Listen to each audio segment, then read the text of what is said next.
How can you move through a disagreement in a positive and connected way? Disagreements are what lead to fights. The core of all of them are misunderstanding or miscommunication. You can dispel the disagreement before it ever gets to a fight. Sometimes our emotions can really get the better of us. Remember, you're on the same team. We can learn about each other. We can learn about ourselves. Disagreement can actually create deeper connections. There are some things that we do that really help us navigate through them. Number one is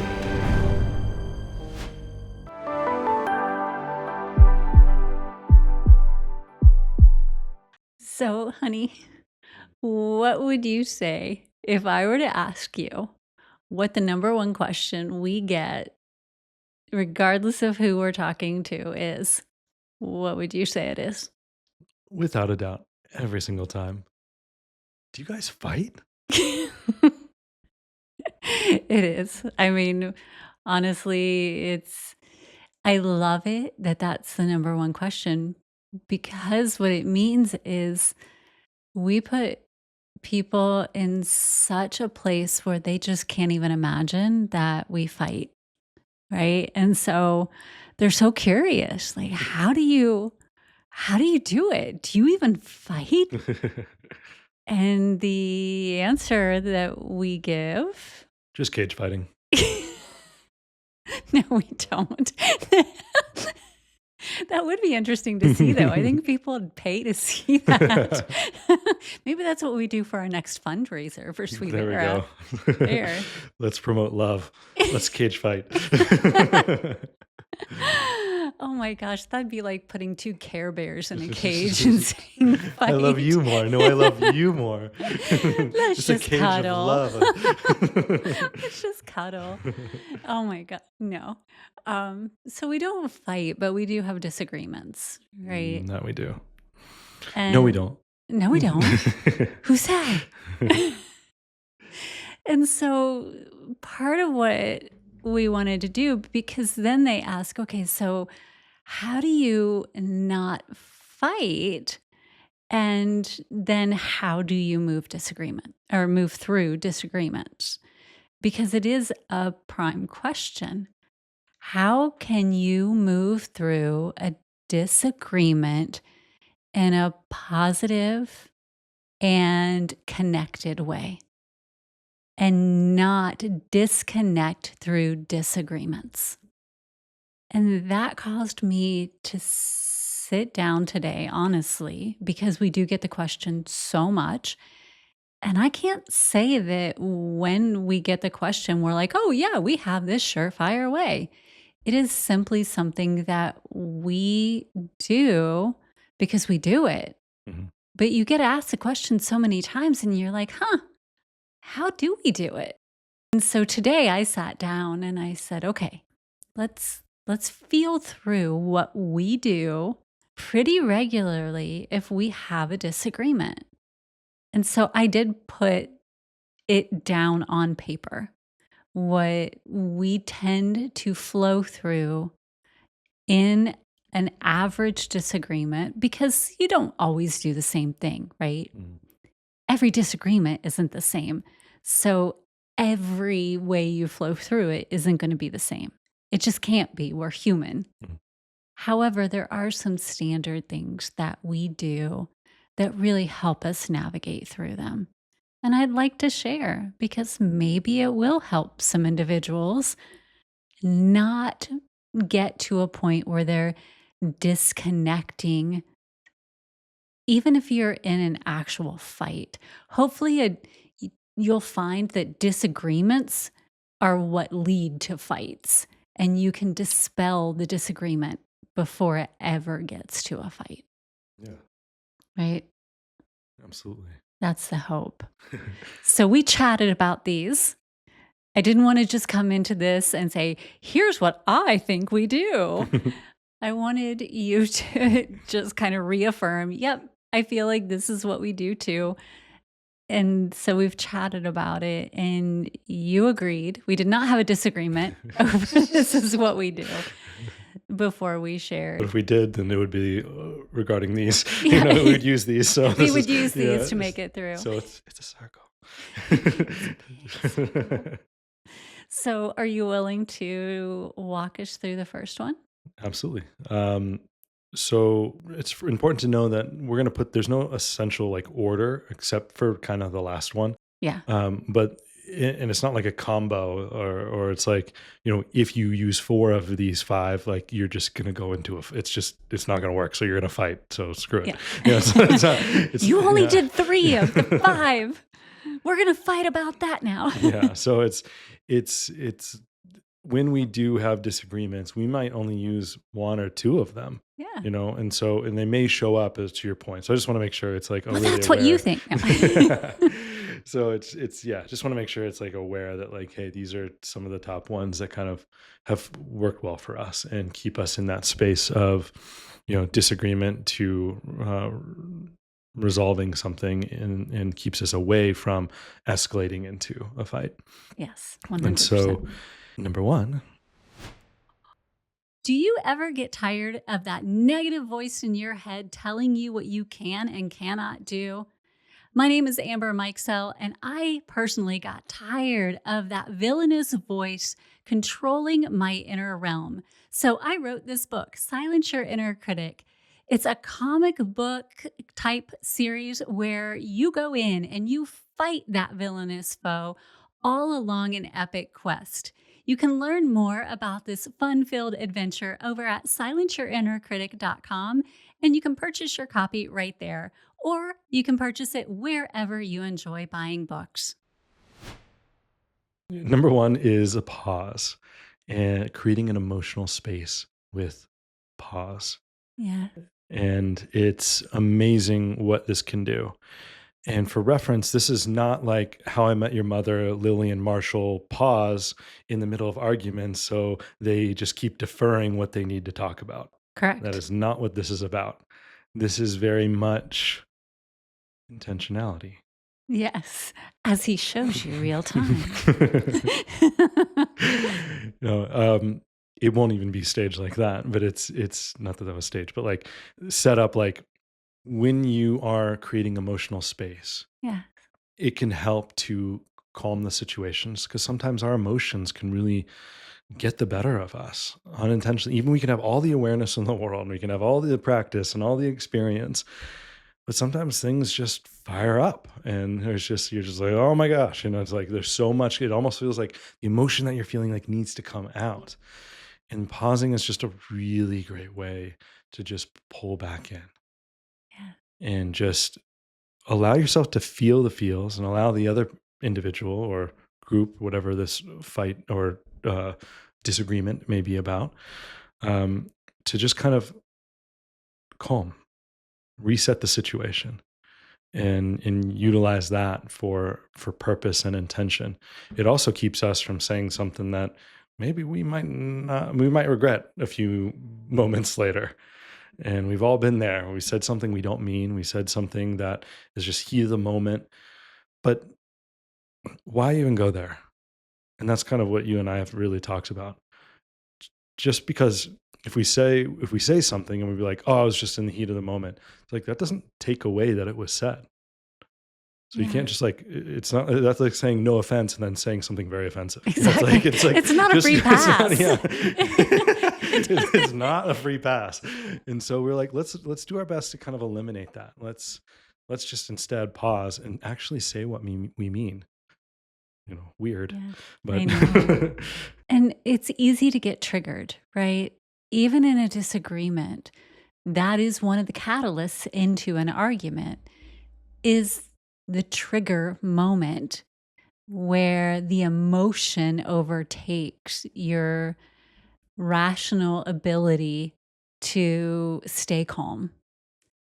But if you can get that half a moment to take that breath and just pause and have that emotional gap, then it allows you to just really, as you said, slow down, but also collect yourself even for number 2 which is remembering that you're on the same team. Mm, You are very much, you're in a relationship, you're in a connected alliance here. And so presume positive intent. And if you're triggered, the individual that you're, whoever it is, even if it's in a group setting, these are people that you're connected to. They likely didn't do whatever it was that triggered you with malice. mm, And so, whatever you're bringing into that point in time with you is from your past that's triggering you. mm, They didn't bring it, you brought it.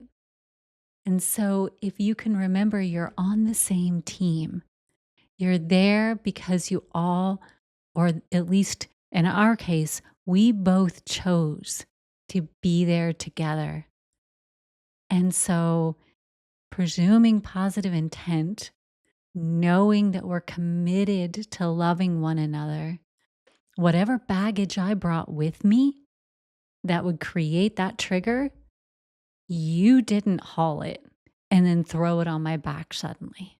mm. So I need to take that pause moment and allow myself to remember that so that I don't then throw all that baggage that I brought onto your back and escalate the moment, right? Exactly. I mean, it is tough because in those moments where there is disagreement, it's natural to want to protect oneself. Mhm. And when we kind of pull out of the heart and the compassion and the connection, we get into the head, that to me kind of pulls us away from like our soul into our ego. Yes. And oftentimes we want to, it becomes unconscious in the way that we want to protect our ego. And so it becomes a versus, like a me versus you instead of an us. This is a I am Groot versus a we are Groot Exactly. situation. And so um, it's really imperative that we recognize that it's all relationships, romantic, families, friendship, work, all of it. Anything that we are doing is a two-way street. And Yeah. so it's never that doesn't mean it's a versus, it means it's a collaboration. And just like anything, I mean, we aren't even aware, we miscommunicate to ourselves. So no wonder I mean, it's obvious that we're going to miscommunicate to other people when we're not even aware of our own communication to ourselves. And so in these kind of situations, knowing that we're on the same team can actually really, really help with these situations, that it's not, and assuming this positive intent, like that's why you're in the relationship is to be loving, is to be connected, is to be stronger together. And when we fight and we create sides and we're pulling apart, that defeats the purpose of the relationship as a whole. Yes.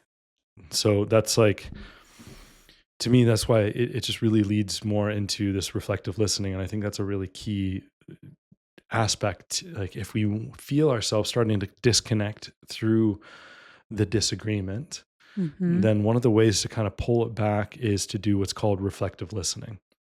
And that's number three. Reflective listening is affirming, like, hey, when you say something, I take the time to say, hey, I feel like I'm hearing you say this. And then I repeat it back. And this is good for a couple reasons. One, it's showing you that I'm actually listening. Yeah. And two, it's helping me truly understand, because if I say it back the way it was said, there's a couple different ways that could go. It could be, yes, that's exactly it. And then it helps me understand that I'm on the same page and you've affirmed it. So we're like, we're already, the disagreement is no longer, we're in agreement. We took the dis out, right? Yes. Just We by that. dissed It's that like we dissed diss. that, right? Or two, it could be because we're human and we make mistakes. We may have a thought that we think we said something one way. And when you repeat it back, and I'm like, oh, yeah, no, it's, that is what I said. But now that I hear it out loud and I hear you return it back, it's like, oh, you know what? That may not be. the way that I wanted it to come out, or that may not be what I mean, or hey, like we have moments where we just misunderstand what we even want or need or desire in those moments. And Yes. so it's a great reflection back to us to recognize that we don't always have our stuff together too. Like it's okay. Like we may be the root of the miscommunication, because that's what disagreements and fighting, like the core of all of them, are misunderstanding or miscommunication. Like we can really drop it down to something very, very simple. It's just a miss. It's just a miss. It's a There complete you go. miss. For me, another really effective thing we do, or I find it effective, I don't know how you feel, I guess maybe you'll tell me in this, is in reflective listening. You'll tell me, well, this is what I said. And I will be able to reflect back to you. I understand this is what you said. But in those words and what you said, this is how I heard it. Because words have different meaning to each of us. Where I grew up and how I grew up lent to those words meaning something different than where you grew up and how you grew up. And so there is a meaning mismatch. Again, a miss. Mhm. You feel that you said this, but what I received from that was this.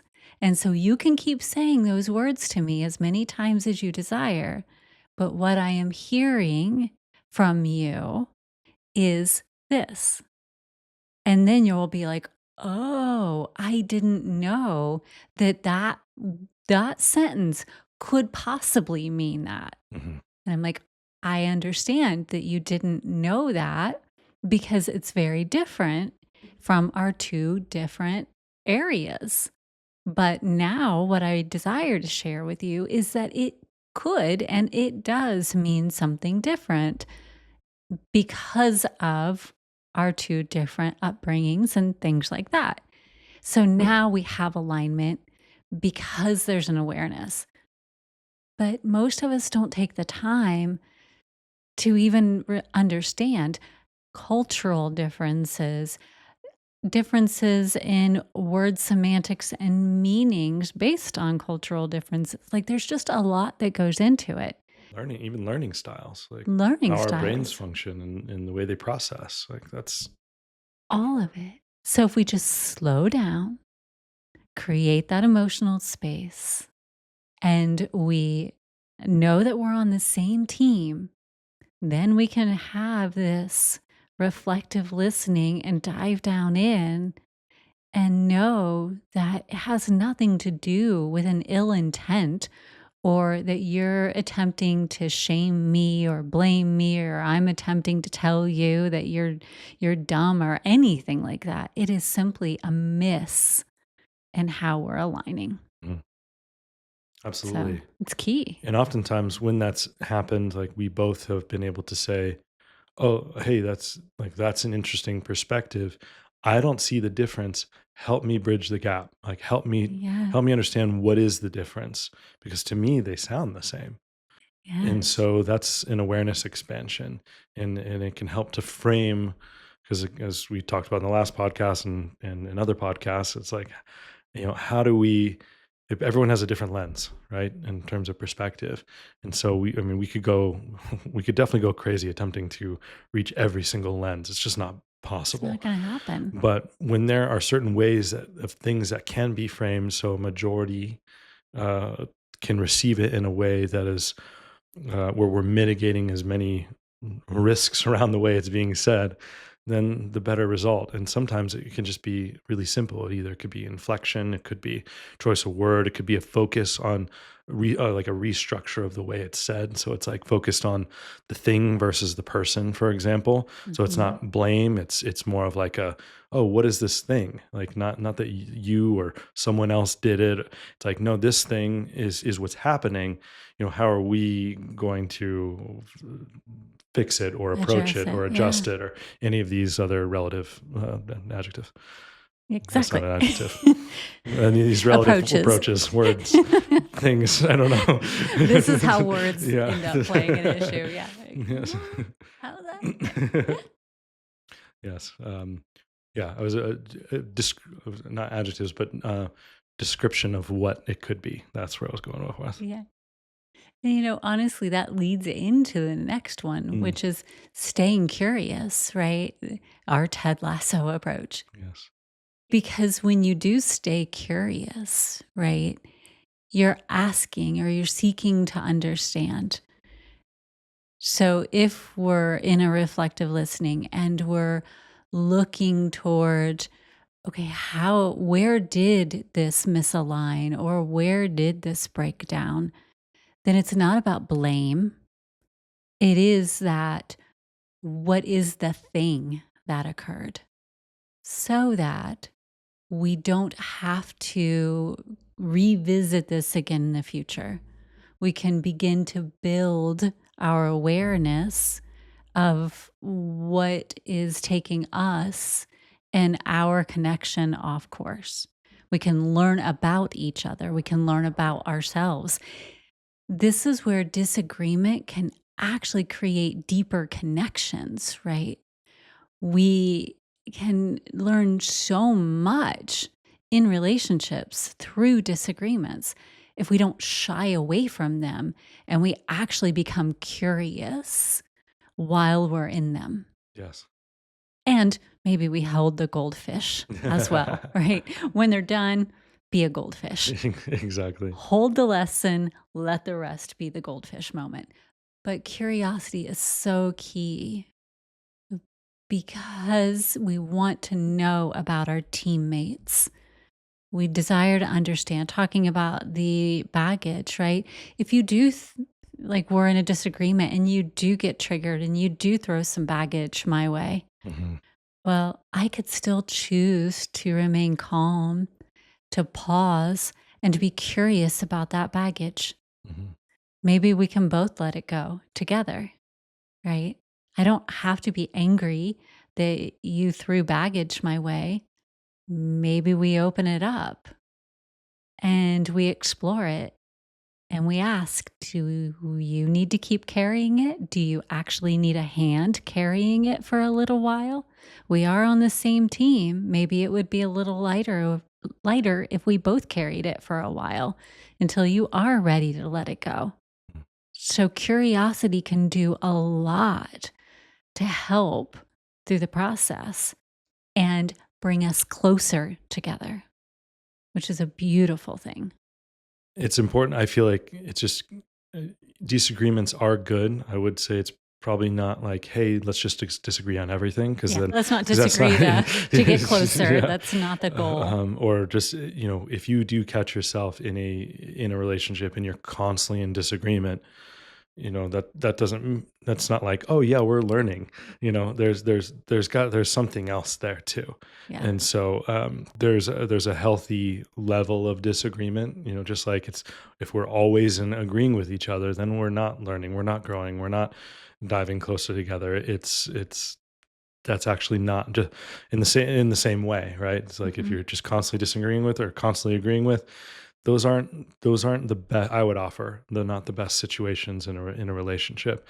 And so Yeah, but finding a it's healthy not for version. us or anyone Yeah. else to determine No, that. it is not. It is Mhm. absolutely not. And so, but if you find yourself, disagreeing a lot, you know, just taking that time to use some of these tools to understand how you can get more on the same page more often, that's great. If you find yourself agreeing consistently, maybe just saying, hey, where are ways that we can kind of work together to voice where we actually do disagree, even though we may not be sharing it.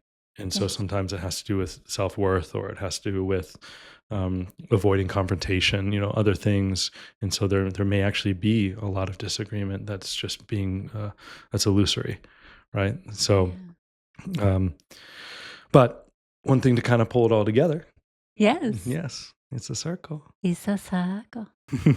is to close the loop with love and intention. Like that's is number 5, and the others can be kind of in flow, but this fifth one I feel is super important. It really it's something that we do after every single disagreement, no matter what. And what does that mean? That could mean a couple different things. It could mean when you want to close the loop and have like love and connection, it's some kind of um, even it's just kind of just saying, hey, like I appreciate you, I love you, looking into each other's eyes. It could be a hug, it could be a kiss, it could be a crisp high five. It could be just acknowledgement of the other person or people, just saying like, hey, like this was good. Like I feel like this was important. I feel closer to you. Like oftentimes we've experienced that in our more in depth disagreements that not just a disagreement over where we're going to go to dinner or something like that, Yeah. like a really really deep like talk where there might be a really long conversation around something. At the end we really take the time to little hug, a kiss, and just tell each other how much we appreciate each other and that we feel closer because of this conversation, and that we feel more connected, and that's actually beneficial to the relationship and to us as people. There's something about the physical contact along with the Mhm. affirming words or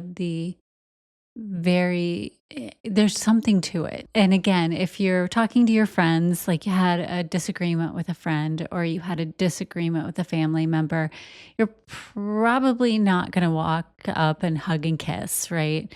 No judgment if you do. That's a beautiful thing too. But if that's not the transition, completely understand. But a handshake Mhm. or, as you said, a high five, whatever it is, there is something to that connection that seals it in a way that simply looking someone in the eye and affirming it doesn't fully seal. And I don't know how to express it other than both of them combined has such an impact. I've done this with my son. I We have disagreements. I mean, mother son, it's going to happen. I think any parent on this planet is going to say I've had at least one disagreement with my child.